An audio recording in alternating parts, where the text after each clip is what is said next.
+3 second year 4th semester education honours पिला माने देखो प्रीवियस क्लास रे हमें डिस्कशन करथिले मीनिंग ऑफ ECCE तो जो early childhood care and education तार अर्थ कौन से विषय हमें प्रीवियस क्लास रे डिस्कशन करथिले। तो आज देखिबा ऑब्जेक्टिव्स ऑफ होलिस्टिक ECCE तेणु जो ECCE bye early childhood care and education जाको कि कह जाए आद्य बाल्यावस्था प्रयत्न शिक्षा तार उद्देश्य गुड़िक कौन रही तार ऑब्जेक्टिव्स कौन रही से विषय में आज क्लास डिस्कशन करवा। तो देख आमर फर्स्ट पॉइंट कौन ना एक सुस्थ भित्तिभूमि स्थापन शारीरिक और गतिशीलतार उन्नति निमंते शिशु को निजर शक्ति सामर्थ्य और दक्षता अनुଯାयी प्रस्तुत करवा। तेणु एक सुस्थ भित्तिभूमि स्थापन करवा गोटे फाउंडेशन क्रिएट करवा। ठीक अच्छे कौन भी बिल्डिंग क्रिएट हवा देखि कौन बिल्डिंग जिते गढ़ा हुए तार प्रथम जोटा स्टेज बा तार मेन जो मूल दुआटा कौन तार जो फाउंडेशन को कौन करा जाए शक्त भाव में गढ़ा जाए। तेणु जदि फाउंडेशन स्ट्रॉन्ग थिबो ताहले आमे ता ऊपर को ऊपर बिल्डिंग क्रिएट करि परिबा।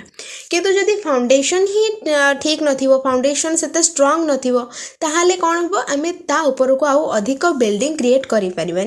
जदि आमे चेष्टा भी करिबा अधिक बिल्डिंग क्रिएट करिया पई ताहले से बिल्डिंग टी भांगी जिवो। ठीक सेमती गोटे शिशुर मूलदुआ जदि ठीक न थाए तार भित्तिभूमि जदि ठीक भाव में न गढ़ा न जाए तार फाउंडेशन जदि स्ट्रॉन्ग न थाए ताहले आगो ताकू जीवाको कष्ट होता है और से आगो जाई ही पारे ना। तेणु ये जो फाउंडेशन टा स्ट्रॉन्ग करबा कोठी हुए ना हमर जो early childhood care and education जोटा कि आद्य बाल्यावस्था प्रयत्न शिक्षा एठी शिशुर भित्तिभूमि स्थापन करा जाए तार मूलदुआ को स्ट्रॉन्ग करा जाए तार फाउंडेशन को स्ट्रॉन्ग करा जाए। तेणु शारीरिक और गतिशीलतार उन्नति निमंते शिशु को निजर शक्ति सामर्थ्य और दक्षता अनुଯାयी प्रस्तुत करने दरकार। तापर आउ कौन रही ना अपचय और आबद्धता को नियंत्रण। तेणु अपचय और आबद्धता जहाँकि से पिला माने कौन करते शिशु मैंने अल्प पाठ पढ़ी अधारू पाठपढ़ा छाड़ी दे था आउ किसी अच्छा जो मैंने कि गोटे श्रेणी में बारंबार हूँ कौन करती ना फेल होती गोटे श्रेणी में बारंबार रही जाती पास न करके आगू को जाती। तेणु ये जो अपचय आबद्धता यह नियंत्रण करवा हूँ कहार उद्देश्य आमर ECCE bye early childhood care and education objectives. तापर आउ कौन रही ना सृजनशीलतार परिप्रकाश निमंते एक सुस्थ परिवेश सृष्टि करवा। तेणु शिशुर सृजनशीलता वृद्धि करने तार जो सृजनशीलता परिप्रकाश करने गोटे सुस्थ परिवेश सृष्टि करवा से गोटे एनवायरनमेंट क्रिएट करवा होची आमर ECCE रो उद्देश्य। आउ कौन रही ना शिशु को सामाजिक परिवेश रे बढ़ाइबा कारण शिशु माने सांगसाथी छवि तथा खेलना खेलना को भल पाई थांती। तेणु समाज और शिशु मध्य एक समन्वय रक्षा करा दरकार।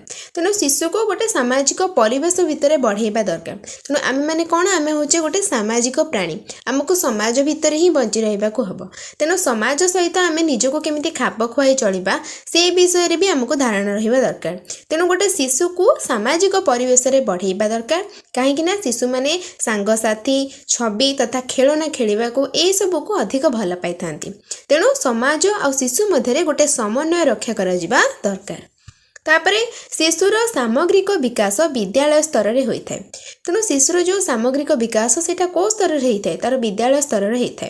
तेणु 3 ରୁ 6 वर्ष पिलांक मध्य सृजनशीलतार भावधारा अधिक देखा मिले था। तेणु ये जो एज ग्रुप पिला माने रहिचंती 3 ରୁ 6 वर्ष सेमानक भितर सृजनशीलता भावधारा अधिक देखा मिले था। तेणु शिशु मानक ठारे सृजनशीलता सृष्टि करबा एक परम लक्ष्य। आउ कौन आमर रही ऑब्जेक्टिव्स ना आवेगिक विकास रे क्रोध ईर्षा असूया प्रेम स्नेह प्रभृति विषय रे सठिक धारणा प्रदान करवा। तेणु शिशुर आवेगिक विकास करवा ता भीतर जो क्रोध ईर्षा प्रेम स्नेह ए सब भीतर गोटे संतुलन रक्षा करवा। तापरे शिशु मानकर निजर मनोभाव और अनुभूति को स्पष्ट एवं सठिक रूपे प्रकाश करिवार दक्षता वृद्धि करवा। तेणु तांको भितरे से दक्षता को वृद्धि करवा दरकार जहाँ फल कि शिशु माने निजर मन कथा तांकर अनुभूति को स्पष्ट भाव में कौन करि पारथिबे ना परिप्रकाश करि पारथिबे। आउ कौन ना शिशु को मनर कथा कहिबारे यथेष्ट सुजोग देबा जहाँ फल शिशु स्वाधीनता और सृजनशीलतार सदुपयोग करिपारिबो। तेणु शिशु को यथेष्ट सुजोग देबा दरकार जहाँ फल कि से निजर मनर कथा स्पष्ट भाव में कहि पारिबो परिप्रकाश करि पारिबो। तो ये आद्य बाल्यावस्था प्रजनन शिक्षार आउ कौन उद्देश्य रही ना शब्द भंडार जहाँकि भोकाबुलारी अभिवृद्धि और ताहाको दैनंदिन जीवन में प्रयोग। तेणु शिशुर शब्द भंडार तार भोकाबुलारी को कौन करवा ताको ब्रॉड करवा माने तार भोकाबुलारी तार शब्द भंडार को वृद्धि करवा आउ ताको निज दैनंदिन जीवन में प्रयोग करने को शिखेबा। तापरे पारिपार्श्विक परिवेश संबंध में शिशु को सचेतन कराइबा।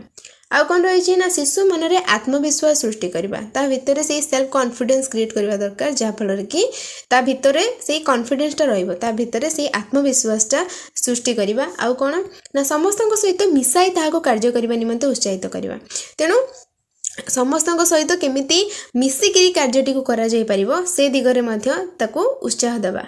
आउ कौन ना अधा पाठपढ़ा पिलांक संख्या ह्रास करवा। जो पिला माने पाठपढ़ा अधारू छाड़ी देई थांती से पिला मानकर संख्या को केमिति ह्रास करा जाई परिबो से दिगरे मध्य दृष्टि देबा होची हमर आद्य बाल्यावस्था प्रजनन शिक्षार अन्य एक उद्देश्य।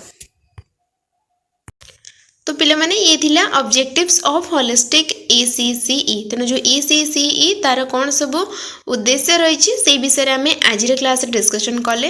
मु भावुची कहार किसी भी डाउट नथिबो तथापि जदि कहार किसी भी डाउट अछि मते कमेंट सेक्शन में कमेंट करिवो। ओके।